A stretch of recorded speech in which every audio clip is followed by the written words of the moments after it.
On commence cette édition par le 5e jour du procès d'Anders Breivik. Les juges et experts examinent la personnalité du tueur qui a massacré 77 personnes l'an dernier en Norvège. L'extrémiste âgé de 33 ans a affirmé ne pas être un cas psychiatrique et il a insisté pour être reconnu pénalement responsable de ses actes. Breivik a longuement expliqué devant le tribunal comment il avait refoulé ses émotions en 2006 pour perpétrer ses attaques. S'il est déclaré pénalement irresponsable à l'issue du procès, il risque l'internement psychiatrique à vie.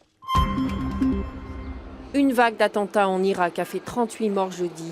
Al-Qaïda revendique ses attaques à la voiture piégée visant les services de sécurité et l'armée. Des attaques en réponse à la vague d'arrestations et à la confiscation des terres dans les régions sunnites. 23 civils ont été tués, 10 policiers et plus de 170 personnes blessées. Il s'agit de la journée la plus meurtrière depuis le 20 mars dernier lorsque le réseau Al-Qaïda avait mené une série d'attentats faisant 50 morts. Ce nouveau projet de résolution sur la mission des observateurs en Syrie est présenté par la France au Conseil de sécurité ce vendredi. La France souhaite porter le nombre des observateurs à 500 pour faire respecter la liberté de manifestation. Jeudi, le secrétaire général de l'ONU, Ban Ki-moon, rappelait l'urgence de la situation sur le terrain. Approximately 230,000 people 230 000 personnes environ, si ce n'est plus, ont été déplacées. 1 million de personnes est dans le besoin. En dépit de l'assurance du gouvernement syrien, il n'y a pas eu de progrès sur le terrain. C'est inacceptable. Je demande aux autorités syriennes de reconnaître l'urgence de la situation et de permettre aux agences des Nations Unies et aux organisations internationales de mettre en place un couloir humanitaire pour venir en aide à la population dans le besoin.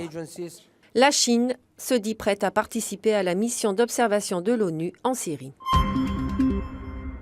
33 ans après la disparition mystérieuse d'un enfant de 6 ans aux États-Unis, la police new-yorkaise et le FBI sont sur une nouvelle piste. Ils ont effectué des recherches dans une cave au sud de Manhattan. Disparu sans laisser de traces sur le chemin de l'école, à 2 pâtés de maison de son domicile, Ethan Patz avait été le premier enfant dont la photo était apparue sur les briques de lait pour essayer d'obtenir des renseignements. L'affaire avait fait grand bruit aux États-Unis. Ronald Reagan, le président de l'époque, avait fait du 25 mai la journée internationale des enfants disparus. L'histoire maintenant de ce chef d'entreprise sans papier, à 2 doigts d'être expulsé. Faute d'avoir pu renouveler son titre de séjour, ce dirigeant d'origine algérienne, qui employait 13 personnes, a dû licencier ses salariés.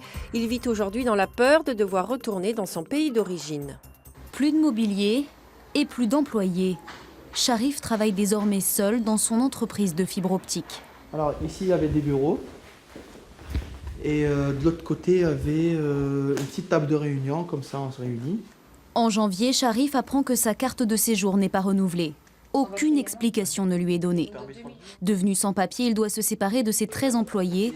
Un paradoxe alors que sa société a réalisé en 2 ans 500 000 € de chiffre d'affaires. Sharif se sent impuissant. J'ai pas de dette, je paye mes charges, je suis à jour dans mes cotisations, je suis à jour avec les impôts. La situation de Sharif étonne son ancien associé. Aujourd'hui, comment un chef d'entreprise qui crée de l'emploi, qui gagne de l'argent, qui fait vivre la France, comment peut-on lui refuser ses papiers ? C'est en 2004 que Sharif quitte l'Algérie pour la France avec 50 € en poche. Il multiplie les petits boulots avant de se mettre à son compte. Aujourd'hui, il est marié et père d'un enfant de 22 mois. Le retour en Algérie, hors de question. Aujourd'hui, j'écoute des radios françaises, je me balade dans une rue française. Je paye des impôts en France, donc Vous vous sentez français ? Au fond, oui. Je le sens, oui. J'ai envie d'aller voter dimanche, mais j'arrive pas. Rester en France, il y croit encore. Il ne veut pas abandonner sa société. S'il est expulsé, il envisage même de la gérer depuis l'Algérie. Partons à la découverte d'un jardin extraordinaire, celui du jardin des papillons du navire en Alsace. Il approvisionne sa gigantesque serre de chrysalides en provenance du Costa Rica qu'il reçoit directement d'Amérique. Un bel exemple de commerce équitable. Elles ont parcouru plus de 9000 km. Le voyage a duré 5 jours. 600 chrysalides costariciennes, soigneusement emballées dans des boîtes isothermes. 45, oui, une cinquantaine d'espèces dans ce colis. Je sais ce que je commande, les espèces que je commande, et je sais aussi ce que je reçois. Après, bien entendu, il faut laisser un peu de marge et de souplesse parce que tous les élevages ne réussissent pas. Il peut y avoir des problèmes de météorologie, des problèmes d'ouragans, souvent dans ces pays, qui détruisent tout.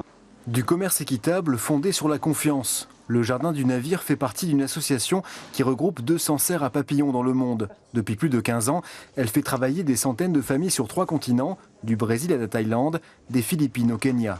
À 3 € la chrysalide, c'est aussi un marché lucratif pour les éleveurs. Au Costa Rica, élever des papillons rapporte 3 fois plus d'argent que de raser une parcelle de forêt pour y planter des ananas.